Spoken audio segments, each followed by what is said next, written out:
All right, welcome to today's Explainer. We're tackling a massive and honestly incredibly common business liability that might be happening right under your nose. Look, in today's economic climate, R&D budgets are under absolute magnifying glass levels of scrutiny, right? Every single dollar counts. Yet, countless organizations are out there treating software development like a pure volume game, just blindly shipping code without really knowing if it even works for the customer. So we're going to break down exactly how to spot if your team has slipped into that dreaded feature factory trap. And way more importantly, how to get yourselves out of it. Okay, let's dive into this. I want you to take a second and answer a pretty critical question honestly for yourself. Is your team shipping without evidence? Are you basically operating as a volume-driven feature factory where success is literally just measured by how much stuff you can push out the door? Because if you are building blind, the financial stakes are incredibly high. It's not just about wasted time, it's about fundamentally misallocating your company's capital. To show you just how bad this can get, consider this data from Pendo's State of Product Leadership Report. It is, honestly, shocking. In the average software product, a staggering 80% of features are rarely or never used. 80%. Only 20% of what gets built actually sees regular use. I mean, think about that. If you were running a physical manufacturing plant and 80% of what rolled off your assembly line went straight into the dumpster, you'd halt operations immediately, wouldn't you? But in software, well, we just keep on shipping. So why does that 80% matter so much? Because the cost of building blind goes way, way beyond just a simple design oversight. First off, you're burning highly expensive engineering hours. But it gets worse because you're actually actively damaging your product. Every single unused feature increases your technical debt, which makes your future updates slower and much riskier. Plus, it bloats your user interface, making the product harder to navigate for your actual paying customers. And ultimately, it just dilutes your core value proposition. You end up becoming a confusing, clunky Swiss Army knife instead of a really sharp, precise scalpel. Now, here is a staggering multiplier for you. 2 times. Research from Amplitude indicates that companies who actually use product analytics to guide their decisions are twice as likely to hit their revenue targets. Twice as likely. This completely proves that building blind isn't just some quirky product management flaw, it is a direct, quantifiable threat to your long-term business viability. If you want to double your chances of hitting revenue, well, you need evidence. So let's get into part 1, the symptoms. We're going to look at the cultural indicators and process gaps that allow this whole feature factory mindset to thrive. We absolutely have to start with one of the most classic cultural indicators out there, the HIPPO, the highest paid person's opinion. You know, culture dictates strategy, and if your product roadmap is just whatever the HIPPO wants today, you've already sidelined your actual customers.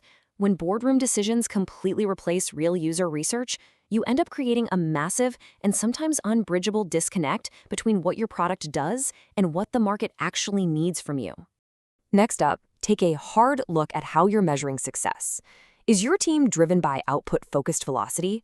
This is when management measures success by the sheer number of Jira tickets closed, or just the speed of the shipping cadence. It completely incentivizes the wrong behaviors. Engineers just rush to get things out the door. Or are you driven by true outcome metrics? We're talking things like actual conversion rates, user retention, revenue impact. If your team only cares about output velocity, you are deep in the feature factory. And this brilliantly illustrates a concept from Marty Kagan over at the Silicon Valley Product Group. He draws a very sharp line between feature teams and product teams. Feature teams are essentially mercenaries, right? They're just there to execute commands and ship what they are told to ship.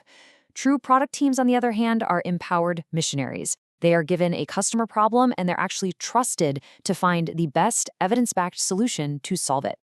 But here's the thing. Empowering teams requires a real system. And that brings us to our next shocking statistic, 30%.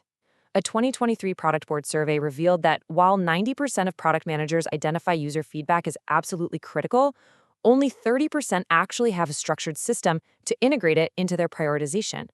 Think about that huge gap for a second. Everyone knows evidence is important, but less than a third actually had the infrastructure to do anything with it, which leads us directly into the next major trap. Skipping that crucial research phase lands you squarely in the build trap. This is a fantastic concept popularized by Melissa Perry.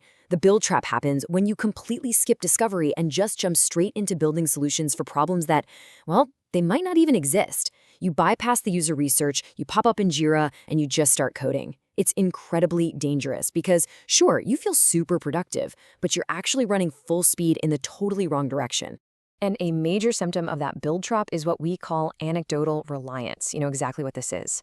It's when an entire massive architectural shift gets based on just one angry email from a single high-value client. Relying on that vocal minority rather than actually looking at your broad user data leads to incredibly skewed, non-scalable features.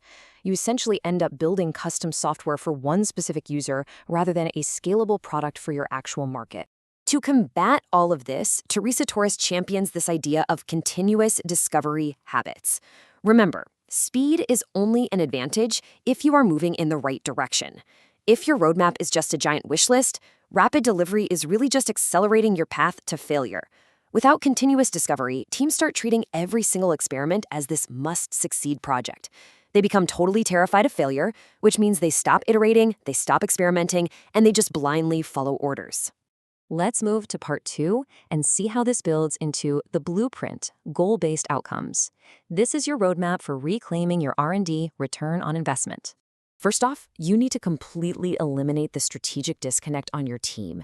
If your engineers and designers cannot explain exactly how the feature they're coding today will impact churn or revenue, you've got a massive strategy problem. Furthermore, if there is no post-launch analysis, like if your team ships a feature and then immediately just moves on to the next ticket, you're failing. Shipping is not the end of the process, guys. It is the absolute beginning of the learning phase. So, if you're a leader and you're recognizing some of these symptoms, here is your concrete step-by-step path out of the factory. Step 1, define your success metrics before a single line of code is ever written. Step 2, prototype early and prototype often. Step 3, completely redefine what the word done means in your organization. And step 4, leverage modern tooling to test your hypotheses safely. Let's break these down just a bit further. Here is how you actually execute those steps in the real world. For metrics, if you can't measure it, simply don't build it. Full stop. For prototyping, rely on low-fidelity mockups. Honestly, if a feature isn't worth a quick sketch or a prototype, it is certainly not worth coding. And for tooling, utilize feature flags. This is absolute magic. Modern tools let you roll out a new feature to just 5% of your user base. That lets you gather real-time, concrete evidence while completely mitigating any widespread risk to the rest of your users. So the crucial point here is this fundamental cultural shift.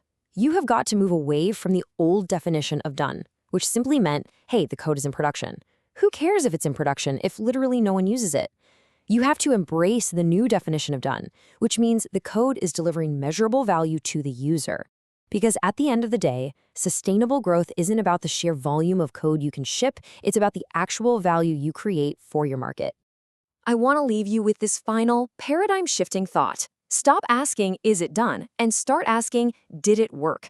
By aligning your team's incentives with actual, measurable outcomes, you completely transform your product department from a factory into a true growth engine. So ask yourself, when you go to work tomorrow morning, will your team be building features or will they be building solutions?